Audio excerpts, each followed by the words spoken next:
নরেন্দ্র মোদীর সঙ্গে বৈঠক খুবই গুরুত্বপূর্ণ এবং যে সময় ভারতবর্ষের উপর ট্যারিফ চাপিয়েছেন ডোনাল্ড ট্রাম্প এরকম করতে চাইছেন কেন, এরকম করলে কোথায় আঘাত লেগেছে, আর দুই, এই যে মিটিংটা হলো এর ফলে চায়নাকে কি বিশ্বাস করা যায়? সেই সময় তিনি কিন্তু কাটসা লাগাবার একটা হুমকি দিয়েছিলেন। তাই এটা কিন্তু নতুন নয়, উনি তখনও থ্রেট দিয়েছিলেন, মিসাইল অ্যাটাক করেছিল। আমেরিকার কিছু স্টোরিতে ছিল পাকিস্তানকে যে মেরে দুর্মুষ করে দিল ভারতে, সব থেকে বেশি ক্ষতিগ্রস্ত হয়েছে আমেরিকান ওয়েপন এবং চাইনিজ ওয়েপন।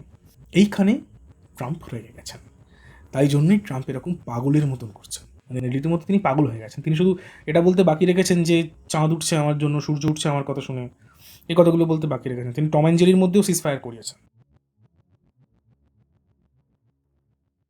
বিশেষত বাঙালিদের জন্য বাংলায় ডিফেন্স রিলেটেড যে সমস্ত খবরগুলো হয় সেগুলো তুলে ধরার। তার কারণ আমি বেশ কয়েক বছর আমার সাংবাদিকতার অভিজ্ঞতায় আমি এটা বুঝতে পেরেছি যে বাংলায় মানে ওই সামরিক বাহিনী নিয়ে খবর বা ডিফেন্স রিলেটেড আপডেট এগুলো খুব কম আসে। তো যেহেতু আজকে শুরু করছি তাই আজকে বেশি কিছু বলবো না, বাট আজকের যে বিষয়টা নিয়ে আলোচনা করব সেটি হলো এসসিও, সাংহাই কোঅপারেশন অর্গানাইজেশনের যে মিটিং, সেই মিটিংয়ে সবথেকে বড় যে বিষয়টি হচ্ছে সেটি হচ্ছে নরেন্দ্র মোদী, আমাদের প্রধানমন্ত্রী নরেন্দ্র মোদীর সঙ্গে জি জিনপিং, অনেকে বলে শি চিংফিং আর অনেকে বলে শি জিনপিং, তো এনিওয়ে কোনটা সঠিক আপনারা আমাকে লিখে জানাবেন। তো তার সঙ্গে ভারতের প্রধানমন্ত্রী নরেন্দ্র মোদীর বৈঠক খুবই গুরুত্বপূর্ণ এবং শুধু তাই নয়, এমন সময় বৈঠক যে সময় ভারতবর্ষের উপর 50% ট্যারিফ, সো কল্ড ট্যারিফ চাপিয়েছেন ডোনাল্ড ট্রাম্প। দুটো বিষয় নিয়ে আলোচনা করবো। এক, ডোনাল্ড ট্রাম্প এরকম করতে চাইছেন কেন, এরকম করলেন কেন, কোথায় আঘাত লেগেছে, আর দুই, এই যে মিটিংটা হলো এর ফলে চায়নাকে কি বিশ্বাস করা যায়? কথা না বাড়িয়ে শুরু করবো। যদি ভালো লাগে অবশ্যই সাবস্ক্রাইব করবেন, শেয়ার করবেন, সাপোর্ট করবেন, কারণ আপনি যদি সাপোর্ট করেন বা আপনারা যদি সাপোর্ট করেন তাহলে আমি রিসার্চ করে তথ্যগুলো এনে আপনাদেরকে নিজের উদ্যোগে দিতে পারি, আর আমি কোনো রকম মারপ্যাচের মধ্যে যাবো না, ক্লিয়ার কাট কথা বলে বোঝানোর চেষ্টা করব। দেখুন, ডোনাল্ড ট্রাম্পের দুটো স্টেজের যদি আমরা ভাগ করি, প্রথম স্টেজটা হচ্ছে 2020 সময়টাতে, তার আগে 18-20 এই সময়টাতে, সেই সময় তিনি যখন ভারতের সঙ্গে রাশিয়ার S-400 ডিল হচ্ছিল সেই সময় তিনি কিন্তু কাটসা লাগাবার একটা হুমকি দিয়েছিলেন। তাই এটা কিন্তু নতুন নয় যে ডোনাল্ড ট্রাম্প ভারতের বিরুদ্ধে কথা বলছেন বা ভারতের সঙ্গে কোনো রকম মানে খারাপ সম্পর্ক রাখছেন, উনি তখনও থ্রেট দিয়েছিলেন। কিন্তু তারপর এই দ্বিতীয়বার যখন তিনি ক্ষমতায় এলেন, তিনি মানে নিজেকে ওই দ্বিতীয়বার ক্ষমতায় আসার পর আমেরিকার ইতিহাসে এটা একটা হয়েছে কি না, আমেরিকাতে কেউ কোনো দিন দ্বিতীয়বার মানে একবার হেরে যাওয়ার পর আবার দ্বিতীয়বার ক্ষমতায় আসেনি, সেক্ষেত্রে ট্রাম্প এসেছেন। তো ট্রাম্প এসেছেন এবং নিজেকে মনে করেছেন আমি খুব বড় হনু হয়ে গেছি, তাই জন্য তিনি কি করেছেন, তিনি নোবেল পিস প্রাইজ পাবেন তার একটা আশা, এবং তিনি সারা জায়গায় বলে বেড়াচ্ছেন আমি বিভিন্ন জায়গার যুদ্ধ থামিয়েছি। তো এই যে তার আশা, সেই গুড়ে বালি দিয়েছেন নরেন্দ্র মোদী, কারণ তিনি পার্লামেন্টে দাঁড়িয়ে প্রকাশ্যে স্বীকার করেছেন যে ভারতের এই সিজ ফায়ার, পাকিস্তানের সঙ্গে যে অপারেশন সিঁদুর, সেই যে সিজ ফায়ার সেইটা নিয়ে কিন্তু কোনো রকম আমেরিকার চাপ ছিল না। তো সেখানে তার মুখ চুন হয়েছে।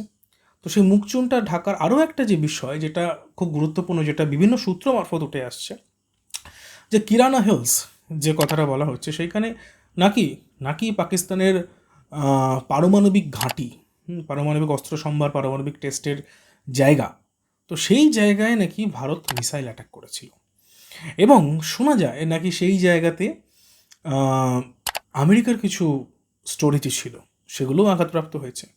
আরও একটা যদি বিষয় দেখা যায় যে আমেরিকা কিন্তু অস্ত্র বিক্রি করতে চায়, এমনকি এই ইউক্রেন রাশিয়ার যুদ্ধ থামাতে গিয়েও আমেরিকা আগে তো করেছে, এই ডোনাল্ড ট্রাম্প নিজে পর্যন্ত বেশ কয়েক ট্রিলিয়ন ডলারের অস্ত্র বিক্রি করার কথা ইউক্রেনকে বলেছে ফর দেয়ার সিকিউরিটি।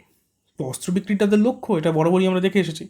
তো এবার ভারত পাকিস্তানের এই যে টালমাটাল পরিস্থিতি তৈরি হয়েছিল, পাকিস্তানকে যে মেরে দুর্মুষ করে দিল ভারতে, সব থেকে বেশি ক্ষতিগ্রস্ত হয়েছে আমেরিকান ওয়েপন এবং চাইনিজ ওয়েপন। চায়না কিন্তু চেঁচামেচি করেনি, চায়না তাদের যে HQ-9 যেটা ধ্বংস হয়েছে এয়ার ডিফেন্স সিস্টেম, সেটা নিয়ে কথা বলেনি। চায়না তাদের যে মিসাইল PL-15 সম্ভবত, সেটা নিয়ে কথা বলেনি, চুপচাপ রয়েছে। বাট যেহেতু আমেরিকার F-16 মানে আঘাতপ্রাপ্ত হয়েছে, ধ্বংস হয়েছে, তাই কিন্তু আমেরিকা মানে একদম তেলে বেগুনে জ্বলে উঠেছে, তাদের অস্ত্র ব্যবসায় ঘাটতি পড়ছে, ওদিকে রাশিয়ার সঙ্গে ভারতের ক্লোজনেস। এখন এমতো অবস্থায় কি করে ভারতকে স্কেপগোটিং করা যায়, তার উপর মোদি বলে দিয়েছেন যে না, সিজ ফায়ার ট্রাম্প করায়নি। নোবেল পিস প্রাইজের জন্য ফেল্ড মার্শাল আসিম মুনির তিনি বলে দিলেন যে হ্যাঁ, ডোনাল্ড ট্রাম্পই আমাদের মিল করিয়েছেন, আমাদের সিজ ফায়ার করিয়েছেন। এদিকে ভারত অস্বীকার করছে, কোনো ত্রিপাক্ষিক কারোর মানে প্রাধান্য ছিল না। এইখানে ট্রাম্প রেগে গেছেন, তাই জন্যই ট্রাম্প এরকম পাগলের মতন করছেন, মানে রীতিমতো তিনি পাগল হয়ে গেছেন। তিনি শুধু এটা বলতে বাকি রেখেছেন যে চাঁদ উঠছে আমার জন্য, সূর্য উঠছে আমার কথা শুনে, এই কথাগুলো বলতে বাকি রেখেছেন। তিনি টম অ্যান্ড জেরির মধ্যেও সিজ ফায়ার করিয়েছেন, মানে তিনি এমন একজন নেতা। এনিওয়ে, তো এই অবস্থায় তিনি আরও একটা যে বিষয়, যে ভারতের যে চাষি যারা, তাদের উপর কিন্তু তার একটা পরোক্ষ প্রভাব আসতে চলেছিল, কারণ ট্রাম্প চেয়েছিলেন যে কম ট্যারিফে যাতে আমেরিকার ডেয়ারি প্রোডাক্টসগুলো ভারতবর্ষে ঢুকতে পারে, যেটা কিন্তু ভারতবর্ষ থেকে অ্যালাউ করা হয়নি, ভারত থেকে অ্যালাউ করা হয়নি। তো ট্রেড ডিল শুরু হওয়ার আগেই কিন্তু ভারতের সঙ্গে যে আমেরিকার যে 20 বছর ধরে একটা সম্পর্ক তৈরি হলো, সেই সম্পর্কটা কিন্তু ট্রাম্প একা নিজে হাতে শেষ করলেন। এটা আমি বলছি না, এটা বিভিন্ন সংবাদ মাধ্যম, বিদেশি সংবাদ মাধ্যম তারা বলছেন। এখন এই অবস্থাতে রাশিয়াতে আমাদের বিদেশমন্ত্রী এস জয়শঙ্কর গেলেন। এই অবস্থাতে শি জিনপিংয়ের সঙ্গে বৈঠক করলেন Narendra Modi. China, India, Russia, RIC, Russia, India, China, এই যে রিক, যে ত্রিকোণ শক্তি, এই 3 শক্তি যদি এক হয় তাহলে কিন্তু আমেরিকার খবর আছে। তাই জন্য কিন্তু আমেরিকা আরও চিন্তিত, আরও বেশিভাবে, মানে ডোনাল্ড ট্রাম্প নিজের মাহাত্ম্য করতে গিয়ে তিনি আমেরিকাকে ডুবিয়ে দিলেন। কারণ দেখুন, ভারতের হয়তো সামান্য কিছু আসবে যাবে, কিন্তু সবথেকে বেশি যার ক্ষতি হবে সেটা হচ্ছে আমেরিকা। আমেরিকা কিন্তু নিজের বিশ্বাসযোগ্যতা হারাচ্ছে। শুধু আমেরিকা যে ভারতের কাছে বিশ্বাসযোগ্যতা হারাচ্ছে তাই নয়, আমেরিকা ফ্রান্সের কাছে বিশ্বাসযোগ্যতা হারাচ্ছে, ইতালির কাছে ইউরোপ, টোটাল ইউরোপিয়ান ইউনিয়নের কাছে বিশ্বাসযোগ্যতা হারাচ্ছে, ব্রাজিলের কাছে বিশ্বাসযোগ্যতা হারিয়েছে, ব্রিক্স যে সমস্ত country, south Africa, India, Russia, China, প্রত্যেকের কাছে বিশ্বাসযোগ্যতা হারিয়েছে। এখন ভারতের অবস্থাটা কি? ভারতের কি চায়নাকে বিশ্বাস করা উচিত? না, আমার মতে বলেন না। কারণ দেখুন, চায়না কাছে আসতে চাইছে কিন্তু চাইনিজ ইন্টারেস্টে, ব্যবসার জন্য।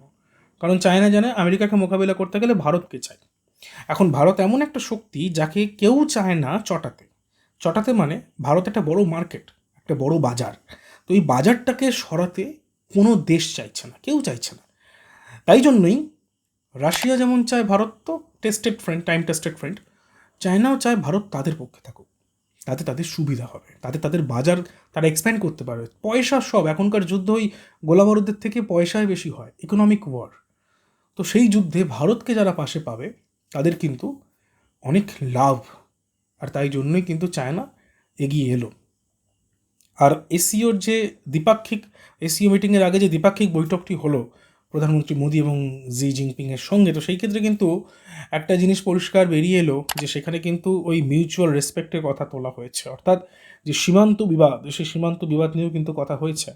কারণ ভারতের সঙ্গে চীনের যে সীমান্ত বিবাদ সেটা কিন্তু বরাবর, যতই ডিরেক্ট ফ্লাইট শুরু হোক না কেন, যাই শুরু হোক না কেন, তো চীনের সঙ্গে যে সীমান্ত বিবাদ সেটা কিন্তু বরাবর।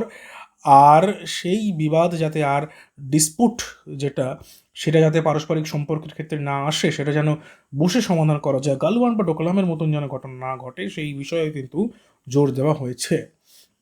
তো ভারতকে কোণঠাসা করতে গিয়ে এখন যেটা বলা চলে, ট্রাম্প নিজেই এক প্রকার কোণঠাসা হয়ে গিয়েছেন, কারণ তিনি বারবার বোকা মনে যাচ্ছেন। এবং আমাদের কেন চীনকে বিশ্বাস করা উচিত নয়, তার কারণ হচ্ছে অপারেশন সিঁদুরের সময় কিন্তু পাকিস্তানকে লাইভ রিয়েল টাইম আপডেট দিয়ে কিন্তু চায়না সহযোগিতা করেছিল। তাই আমরা যদি মনে করি চায়না আমাদের খুব বন্ধু, সেটা নয়। ভারতকে এখন এই নীতি নিয়ে চলতে হবে, ভারতের স্বার্থে যে থাকবে ভারত তার সঙ্গে থাকবে, ভারতের স্বার্থে আঘাত ঘটলে ভারতকে তার সঙ্গে আলাদা করে চলে যেতে হবে। কিন্তু রাশিয়া টাইম টেস্টেড ফ্রেন্ড, তাই রাশিয়া চায় যে রাশিয়া, চায়না, ইন্ডিয়া এই 3টে জোট একসঙ্গে থাকুক। আগামী দিনে কী হবে সেটা অবশ্যই দেখার।